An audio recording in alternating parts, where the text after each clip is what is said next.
The talk today is about software development. I worked on a product for 2 years, and during this time I drastically improved its capabilities. I wanted to share with you the journey I had. I hope you will get some useful ideas and inspiration to improve your own products. So my name is Gili Kamma. I have 20 years of experience in the industry. I have B Science in electronics, but I prefer software. I love to improve things and solve problems. And currently I am team leader at Priority Software.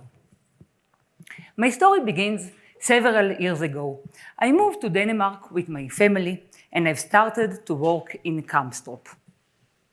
And the business of Kamstrup is meters. And when I'm saying meters, I'm not speaking about distance.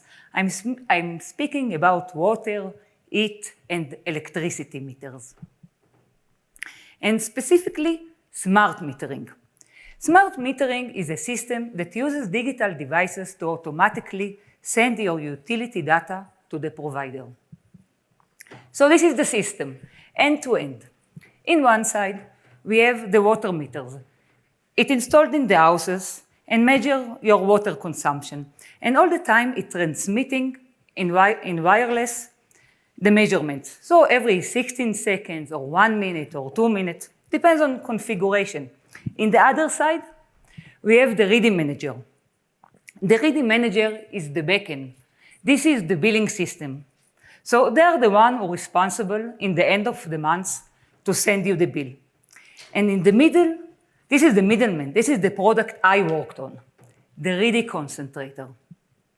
And his job was to collect meter measurement from the water meters wirelessly and send them to the cloud by cellular modem or Ethernet. And what is important to understand here, that the business is data.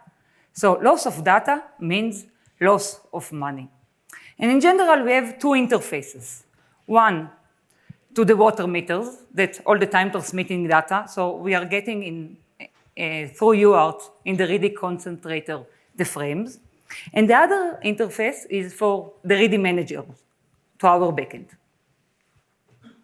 The problems. Originally, it built to work with less than 1,000 water meters, and it worked perfectly fine. But after several years, it was expected to work with 7,500 meters. Some smart engineer did some calculation and find out this is possible. So that's what they sold to the customer. And what we got when we tried to work with 7,500 meters, the product was unstable. And then when the product unstable, it means that our customers are not happy. And then, of course, also the developers are not happy, right? And if to be more specific about the technical issues, so I had memory issues. We didn't have enough memory in the system. And I had some unexplained crashes and resets that I didn't know why. And sometimes we also lost data during a network problem. But it was only sometimes. And of course, none of the errors were seen in the lab. Technology stack. Linux kernel, Yocto distribution, old image, no sources. So it worked very well, but we couldn't touch it. 32 megabyte RAM. It's important because later I'm going to speak about numbers. It was C++17, but not really. It was more in a style of C++11, even a little bit earlier, so even they didn't use smart pointer at all. And they also heavily used in Qt. Qt is an application framework. This is a wrapper to low-level programming. And the good thing about Qt that it feels like C#, so even if you are not an embedded expert, you can write your code on embedded. The bad news about Qt that it feels like C#, but you don't really have a garbage collector. Okay, so the performance, not so good. And it really encourages you to send, to create dynamically objects all the time, but it doesn't encourage you to delete them. Okay, so what was my goal? reduce to zero loss of data, and create a stable product. Sounds simple, right? So the question, how am I going to do that? Okay, so it was for me a new company, a new product. So I start to look, of course, no documentation as always, right? That's the way it works. And that was my first impression. After several days, I started to look at the code. I saw a lot of news and deletes, and I was like, what am I supposed to do with it, right? It's embedded system. And I was really shocked about it. Like, I didn't see it before. But then it clicked me, okay, it made sense to me. Because as I said, okay, I have a lot of news and deletes. It means that probably I have memory leaks. It's when I forget to release everything I'm allocating. And probably I have memory fragmentation. And this is 20 seconds on memory fragmentation. Let's assume we have 100 bytes of memory. And now I'm allocating 40 bytes, and then 20 bytes, and then 40 bytes. And now I am releasing 40 bytes and 40 bytes. And now I want to allocate 50 bytes. Little problematic, right? Even though I have the memory. Now imagine all your memories like this. This is memory fragmentation. Okay, and that explains why I don't have enough memory. And it explains why allocation fails. And of course, I'm not checking anywhere that if I'm trying to allocate, I succeed. So I'm accessing null, right? And then I got this uncontrolled reset, the crash. QED. Great, right. Wrong.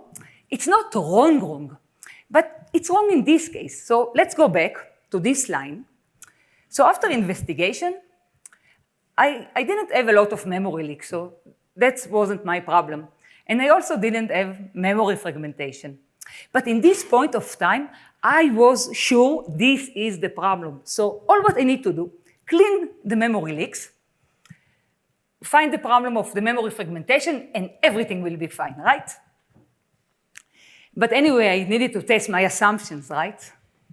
So for that, I developed Memory Profiler. And the Memory Profiler gave me a good understanding of the sizes and the quantities of allocations. And it's important to say that I couldn't use standard Memory Profiler as the Linux kernel was old, very old. So in general, when I have allocation and releases, it's supposed to look like this. Okay, so I have some maximum value, and in some point, I just expect it to be stable. But when I have memory leaks, it's going to look like this. It's just getting up every time because I'm not releasing everything I'm allocating. Okay, so let's speak about interesting measurements when I'm using my memory profiler. So one interesting thing, it's number of allocations per second. Let's assume I have only 2 dynamic allocations per second.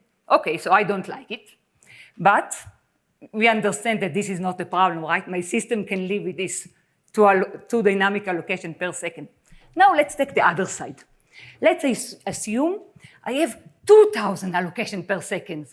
Okay, so in this point, I think the system is not going to work at all, right? So it really depends.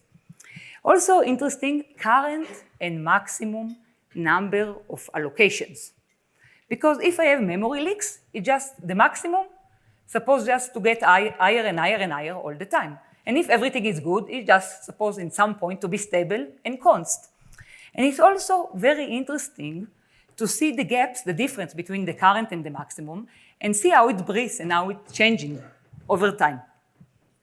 The same thing about the bytes that are allocated. So they are the numbers of the allocation and the bytes themselves. Similar, but not exactly the same. And I think this is super interesting. Current and maximum allocations per side value. It means how many allocation of 100 bytes I have, how many allocation of 1,000 bytes I have. Why this is so interesting? 2 reasons. One, it's very easy to find memory leaks when you have these values, because if everything is good, so in some point the maximum value is supposed to be constant. But if it just keep increasing all the time, it means you have leak specific in this value, so it's much easier to catch it. And the second thing is about memory fragmentation. Memory fragmentation you have when you have a lot of different values. So if you have a lot of smaller location and bigger location, and so it's give you a really good an indication if you have a memory fragmentation here or not. Implementation. So that's how I choose to implement it. I overloaded new and delete operators. It means that I replaced the default operators with my operators. And I added 4 bytes to each allocation to store the size of the allocation. The reason to do it that when I'm calling new, of course, I know what is the size of the allocation. But when I'm calling delete, I just have the pointer, so I have no idea. So if I want to do all this counting I spoke about, I need to know. So this is the code itself. So this is the operator new, and here I'm calling malloc, and I'm allocating size plus 4. And the extra 4 is for storing the size in the beginning. And then I'm writing the size in the beginning, updating my profiler, and return pointer plus 4 to the user to use it. And in delete, exactly the opposite. So I'm getting the size, updating my profiler, and free the memory. Okay, so how it helped me? It helped me to find the memory leaks and clean them, and I was very happy. I just did it for 2 weeks. I was really excited about it. But then I realized that all what I was cleaning, they were minor memory leaks. I really want to find the big one, but I didn't. So apparently they really did a good job before me, the original developers. And then I understood that this is not my real problem. Even that I thought this is my problem. So I didn't have a lot of memory leaks. They were really minor. And I didn't have any memory fragmentation. And I just realized it now. Okay, I've come across many problems, some of them big, some of them small. Let's talk more about them. So the first problem I want to speak about is unexplained crashes. I had unexplained crash after crash after crash continuously with gaps of several minutes in big sites. And when I say big sites, I'm not speaking about distance. I'm speaking about amount of water meters. So more than 5,000 water meters, and my unit didn't function. And of course, in the start, I was sure this is a hardware problem, right? We always think like this. So I asked them to bring me the unit to the office, and then they brought me the unit, and everything was fine. It worked very well, no problems at all. So in this point, I understood it's something about the software, and this is something about the amount of water meters. And now the question is how I am going to simulate 5,000 plus water meters. In the real life, I had, in the office, I have around me about 300 water meters. And this is really nice, right? But it wasn't enough because my unit functioned very well with these 300 water meters. So one day I came with this idea, and I thought to use the real meters to create fake meters. So how I did it? I took every data frame I received, and I created from it 10 to 50 fake data frames. So in this way, I tricked my unit to think it sees thousands of water meters around it instead of the real 300. So let's see how I did it. So this is the receive thread function from my code. So I just got inside my code, and first I wrote this. So this is if the simulator is working or not. And I'm looking if a file exists or not in my system. And this is nice because it means that I don't need to build the software to be in a test mode, right? All what I need to do is to put a file or remove a file. And now this is the original line to say, okay, if we receive something, so is received is going to be true. And here I'm taking the original message and putting in the queue. So till here, everything the same. It's still not a simulator. So this is the start of the simulator. So I'm asking, are we in simulator mode? Yes, okay, we are getting in. And here inside, I'm just duplicating the original message, changing the ID. This is the meter ID. So when I'm doing this, the frame is getting a unique fake meter ID. So then my system, my unit will think this is a unique meter. And then I'm taking the fake message and put it to the same queue. So from this point, my unit thinks this is a real frame from a real meter, and that's it. And then I can just repeat it. Depends how many meters I want to fake. Okay, so here I choose 100, but it can be a different number. Depends how many meters I want to fake. Okay, so what you see here, this is all the changes in the code. That's it, okay, 10 lines. And it worked. The unit crashed on my table when I simulated 6,000 meters and put aggressive configuration. Okay, so what does it mean, aggressive configuration?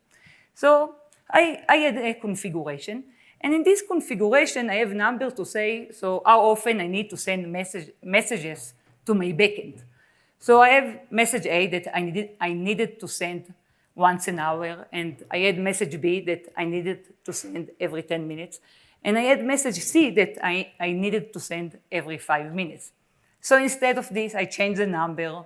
So message A was 5 minutes, changed to 5 minutes, and message B for 4 minutes, and message C for 2 minutes. And the reason I did it, it's because I wanted to put a lot of stress and load on my unit. And I wanted to crash as fast as possible, right? I don't have a lot of patience. And it worked, okay? It's like every time, 2 to 3 minutes, it crashed. So what is special here? No special hardware required. So I didn't need to fight over the signal generator with the hardware guy. Simple implementation. You saw yourself the implementation, right? It's simple, 10 lines of code. Easy access to simulator mode without additional building. That's nice. And the best of all, it consistently crashed the system. So, okay, so now I succeed to reproduce. Great. This is the first step when I want to solve something. But I still don't understand what is happening there, right? So what I've done, I just went back to my memory profiler. And here in this line, I put a conditional breakpoint. In the condition, I checked if pointer is equal null. And if pointer is equal null, it means that the malloc failed. So I wanted to stop here a moment before we are crashing. So in this point, we are still not crashing because no one tried to access this null. So that's what I did in one end. In the other end, I ran the simulator with 6,000 meters. And it worked. After 2-3 minutes, the system stopped. It didn't crash, it just stopped in the breakpoint. And I was able to look at my call stack and look in all my inputs and the variables. Everything was there, right? Because before the damage is done. And I was able to do it, and I did it again and again and again and again, because I wanted to see if it's always the same scenario or we are speaking about different scenarios. And that's what I found out. 2 threads tried to create large messages about 5 megabytes each at the same time. The second one always failed.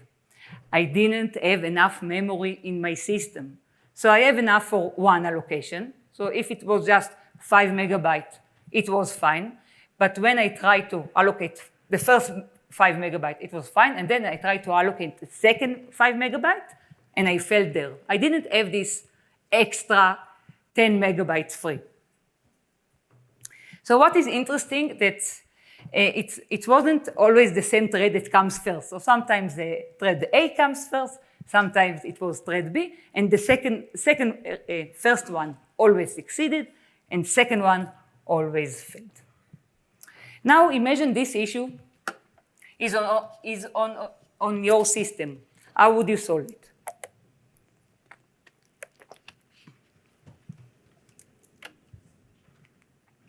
So the first thing I've done was to change from asynchronous work to synchronic work. So instead two threads running in parallel, I deleted one of the threads, put the two tasks in the same thread, and just executed in a row. And then for every specific moment, I need only allocation of 5 megabytes. Okay, and in this way I just reduce the memory I need. So asynchronous to synchronous work. So from 5 plus 5 megabytes, 10 megabytes, to 5 megabytes. So now I need only 5 megabytes. Okay, so I'm not crashing anymore. That's good, right? And the question is, can I stop here? And the answer is, of course, no, because I need to support 7,500 meters and not just 5,000. Okay, so let's go back. But then I thought about it and I asked myself, why doesn't it happen in all sites? This collision stuff, right? It's supposed to happen everywhere. Why I didn't see it before? Why I saw it only in a big site? And that's what I understood, that the message size was proportional to the number of the water meters the unit listened to. Okay, so I created one big message, JSON message, that we also needed to encrypt it and compress it, so you can imagine yourself. So when I add 5,000 meters, I needed in my RAM 5 megabyte allocation, but when I add only 1,000 meters, I only needed 1 megabyte. And that's the reason why I don't see these crashes. I didn't see these crashes in smaller sites. Okay, so following this is the second step I did. I split large messages into smaller ones. So instead of taking all the meters I'm hearing and creating one big message, and then I need this 5 mega, instead of this, every time I split it to chunks, and every time I took 1,000 meters, and for every 1,000 meters, I created a message, so I needed only 1 megabyte. And then after we are creating the message, we compress it, put it aside, and then I just take the next 1,000 meters, and so on. So I just created the message in a row. And that means that in a specific time, I need only 1 megabyte instead of 5 megabytes I needed before. Okay, and then I look in the function that I was preparing there, the message, and then I noticed it was written in Qt, and in Qt, character is 2 bytes. And in C++, as you know, character is 1 byte. So just by rewriting, again, the function, I was able to reduce the memory I need from 1 megabyte to half megabyte.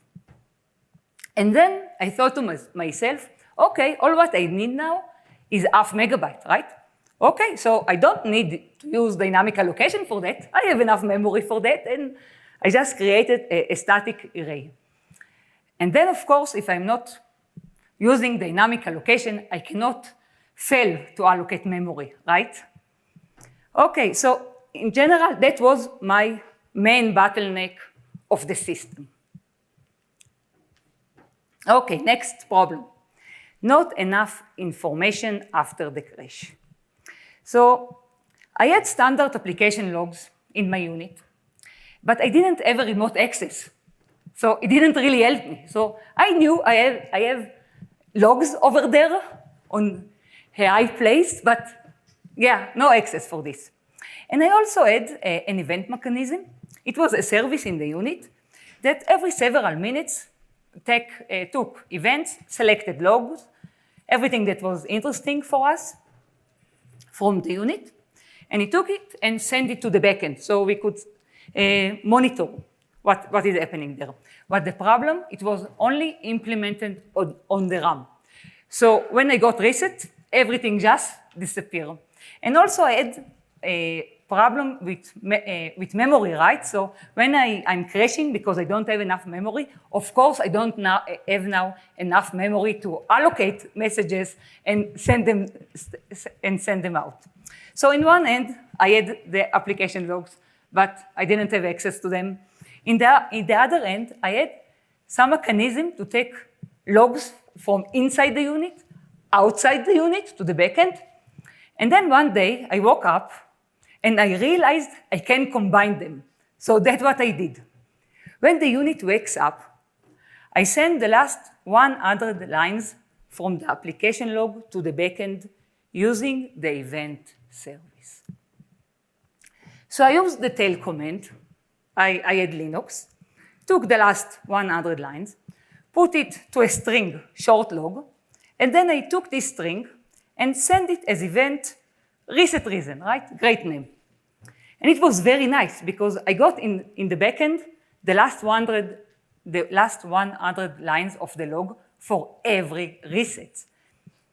And it always was there because I didn't put any condition.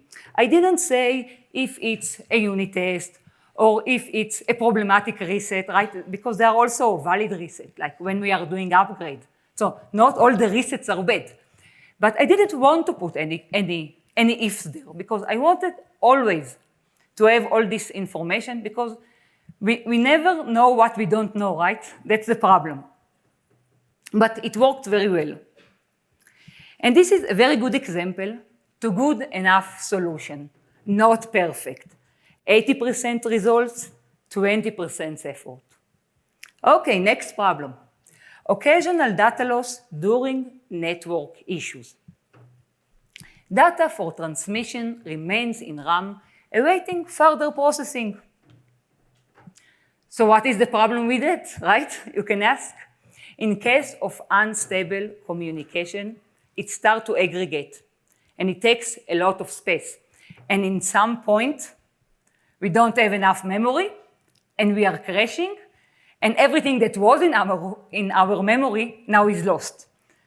And another thing that in general, even if I did a really good job, maybe there is going to be some maintenance event in the site, or some power failure, right? It happens sometime, and then everything just going to disappear. So how I solved it? So what I chose to do was to disconnect the logic from the network. So I've created two threads. One of them responsible for the logic. So if we need to send data once an hour, so this thread once an hour, take the data, decide what is important to send and what is not, create the messages that are needed, and put it to non-volatile queue. It doesn't care what is the network status. It doesn't care if the previous message was already sent. The second thread is responsible for the sending. So all the time, it goes to the queue, sees if there is something there, and if he sees a message, he just tries to send it out. And if he gets a good acknowledgement, he says great and delete it from the queue. And if not, maybe he got a bad acknowledgement, or maybe he didn't get any acknowledgement, so it doesn't do anything. It just, again, will go to the queue and will try send the message. And he doesn't care if this is the first time he sent this message or the third time he sent this message, or if it failed before or not. No memory. So here I always execute the same logic and store the result in non-volatile memory, regardless of the current network status. So what I achieved by this? Maximum data loss is now limited. Think about it. Because I am saving the data once an hour and I'm deleting the data only when I'm sure that the other side received the data, I cannot lose data more than 1 hour. And the second thing is about not being sensitive anymore to network errors. Let's assume that every day, 23 hours, I don't have network. And then 1 hour I have. And that's fine. My system is going to work. Let's assume that for 2 weeks I don't have network because someone forgot to pay for the SIM. It sounds silly, but it happens in real life. And then it pays for the SIM, and then I have network again, and everything will be sent. After implementing this change, we no longer experience any significant data loss. This is super strong.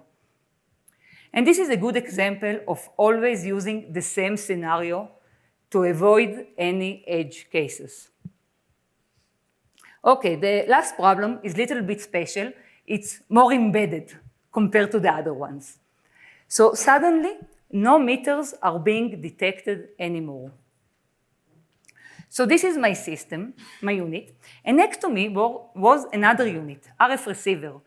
And this unit was responsible to get the RF frames from the meters, and then it sent it to me in UART. It's a serial port. And then the reading concentrator took all this data and sent it to the backend. But once in a while, we stopped receiving frames. And it worked, and then it just stopped working. And we didn't know why. And it doesn't recover on its own. So we needed to contact the customer and ask him to reset the unit. It wasn't very nice. And of course, customer complained, as we didn't deliver them their data, right? And every time it was a different unit, so I couldn't blame specific hardware for that. And of course, we didn't understand why it happens. The good news were that controlled reset solved the problem. So that was our first solution. This is real life. So reset the hardware after 1 hour of silence. So we still lost 1 hour of data, but after 1 hour we recovered ourselves, so that was good. And after several months or weeks I worked on that, I start to ask myself, why 1 hour?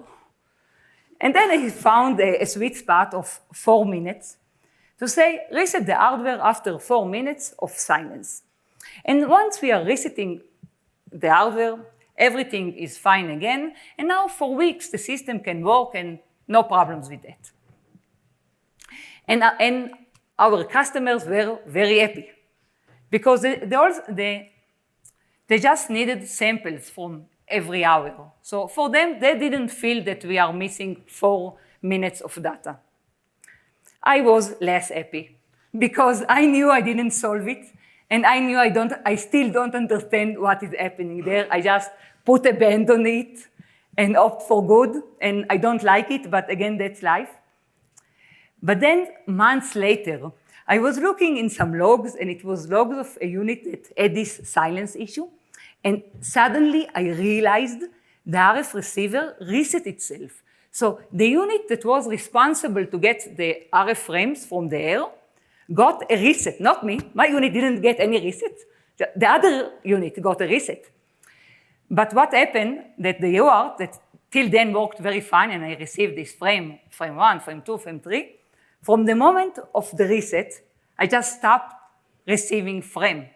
And I understood that probably because of the reset, or I got junk in the reset process, or some message was cut in the middle. But anyway, I couldn't sync again on the next message. And that's it. So from this point, I didn't hear anything.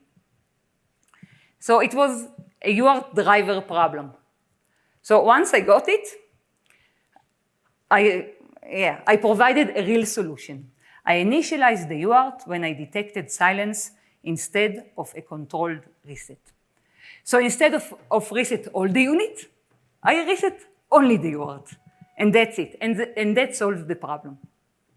And sometimes it takes time to identify the real problem. So we use temporary solution in the meantime. It took me months since the first time I saw the problem till the time I solved it. It was, I think, almost a year. Okay, a lot of time. But finally I got it. monitoring. So that's how it was when I started to work. We got complaints that the unit is not working.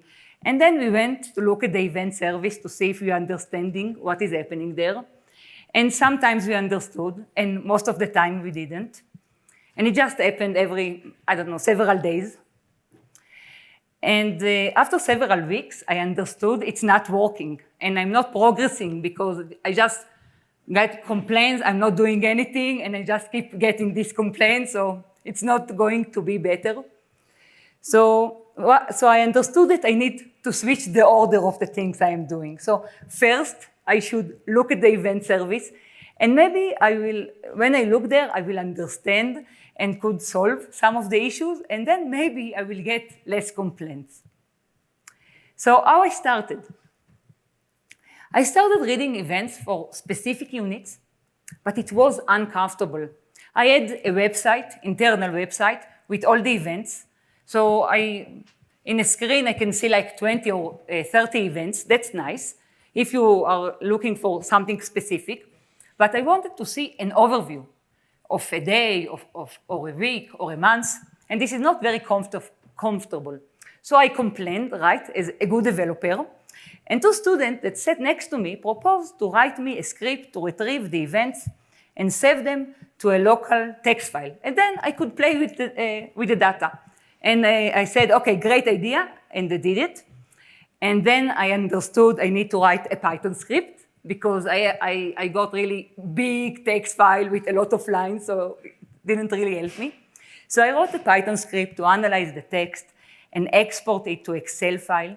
And the reason to use an Excel file, it's because we can use the abilities of the Excel to sort, filter, and plot. And this is just an example. Okay, here I'm sending data once an hour. So here it's very easy to see that I'm not missing anything.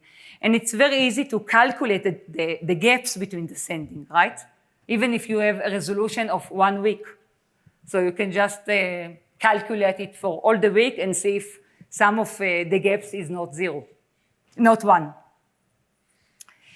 So I ran this script every morning and analyzing for 2 minutes daily and took care in everything that was wrong.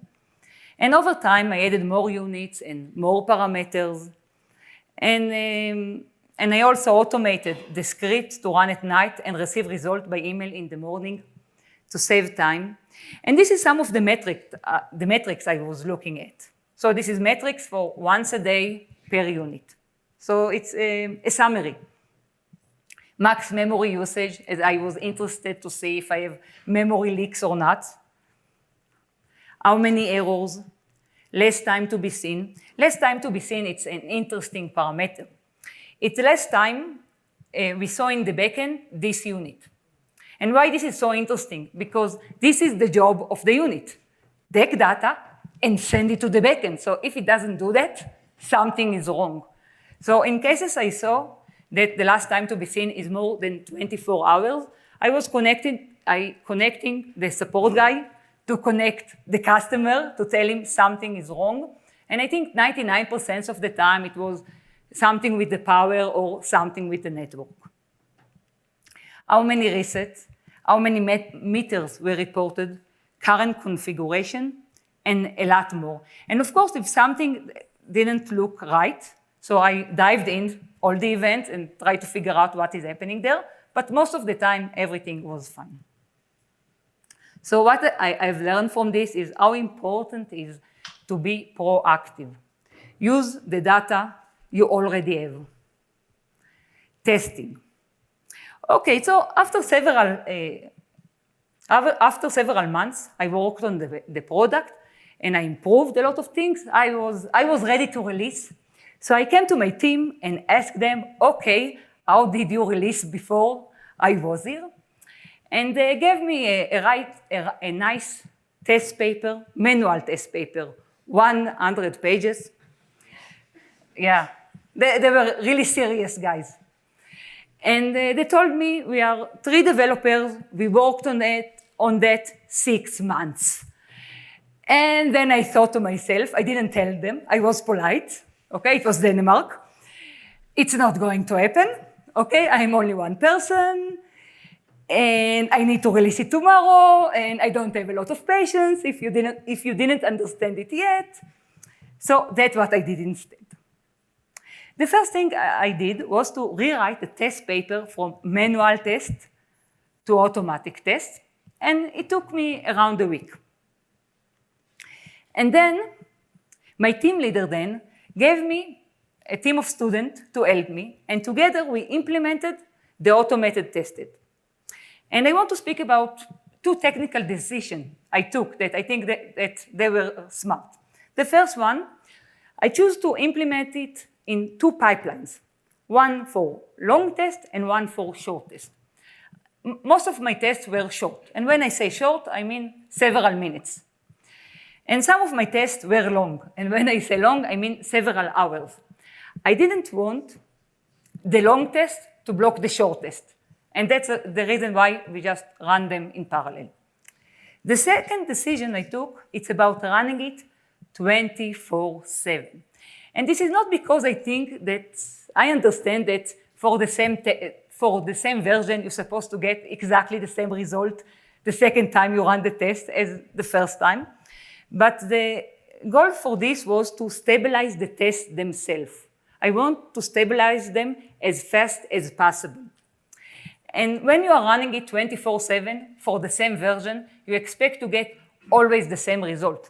And when we didn't get the same result, I just took the test, give it back to the developer, and sent him to prepare his homework again, till it was okay.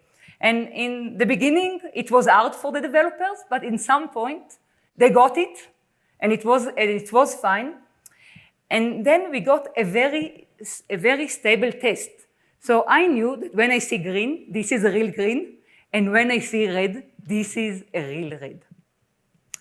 And the second thing I was focusing on was system test. So I had around 10 units that were running with load simulator and aggressive configuration 24/7. And I had another 10 units that were running regularly with standard configuration, also 24/7. And the point here is not about running them, because when we are running them, we are just testing the power, okay? The point here is about, what is important here is about monitoring them and verifying that they are doing what they're supposed to do and that there are not any errors. And that's what I have done. I just took this, I put them to a list, and this was part of my monitoring daily routine, to go over them and see that everything behaves the way it's supposed to behave, also from a functional perspective, okay? Not just looking for errors, just to make sure that if it needs to send data once an hour, that's what happens. In general, about testing, the question isn't if there is a bug, the question who is going to find it first, okay? No matter how smart you are or how experienced you are, and I'm of course speaking about myself too. So how did it end? 8 months later, product without any resets. And it supports 10,000 water meters instead of 5,000. Think about it, it's exactly the same hardware. I didn't change the kernel, everything is the same. It's only one developer that work on that and succeeds to double the throughput. 2 years later, full test automation, half automatic monitoring, and I'm saying half because we still need this person to go over on the report and connect the support if something is wrong. I was able to release every 2 to 3 months instead of the 2 years they did before me. And we were able to add features and improvement. We changed the kernel, we changed the hardware, we added a lot of cool features inside, and we couldn't do none of that without stabilizing the unit first. Take all messages. Measure everything. Avoid assumptions. Remember my first impression, how wrong I was. Okay, and I have a lot of years of experience and how wrong I was. Write robust software. Unexpected inputs are unavoidable, but don't let your system crash. have safeguards in place. An example from these talks: split large messages into smaller fixed sizes, decouple logic and network operations, reduce the number of threads. The most challenging bugs in the system arise from multiple threads running simultaneously. Okay, use as few threads as possible. Monitoring, be proactive. Don't wait for customer complaints. And I think this is the last one and the most important one. And everyone here, I think in the conference said it before me. Create simple software, how important it is. Creating simple software is much more challenging than making it complex. And you are smart, you are super smart, you are C++ developers, okay? So use your brain to create a simple software. And that's it. Thank you.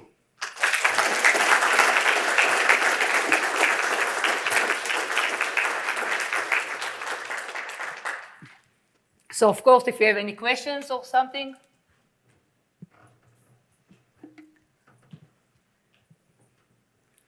Hi, that was a great talk.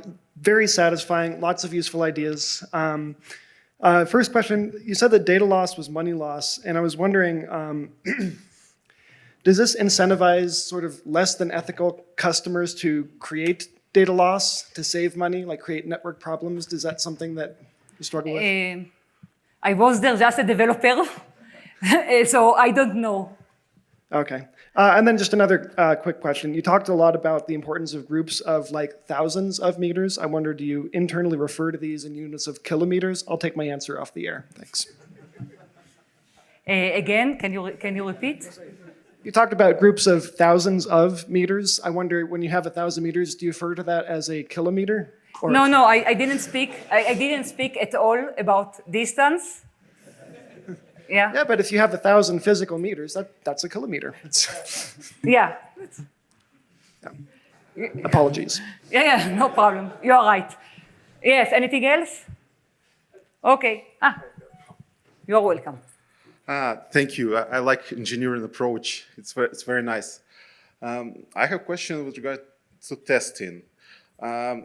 I don't know much about embedded. Could you take the same code and run it on your local computer or server to test the behavior without using the actual physical unit or some in Docker container, so you can run thousands of instances?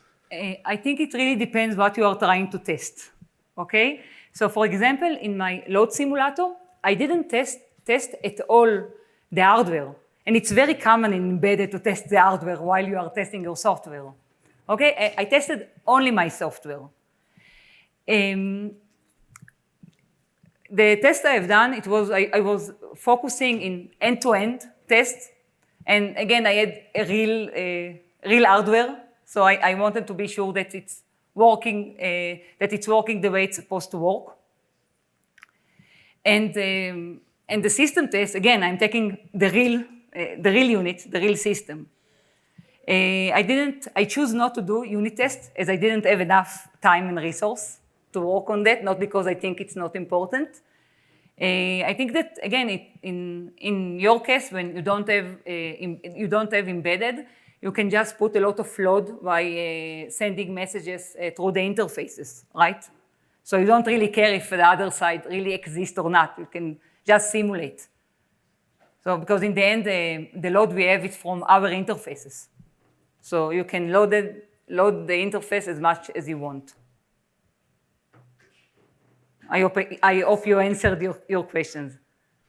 Yes, so could you run on Docker or not? Again, I don't know. Again, I'm not thinking it's about Dockers. It's about you have interface and messages you are receiving and what are the numbers? What is the traffic you are handling it? You can do it with Docker, you can do it without Dockers.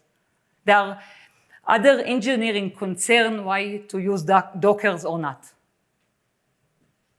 That I don't know to answer this. Anything else? Okay. Feel free to contact me, okay, and speak with me outside or through LinkedIn. I really like what I'm doing, so I'm excited to speak about it, as you saw. So feel free. Thank you.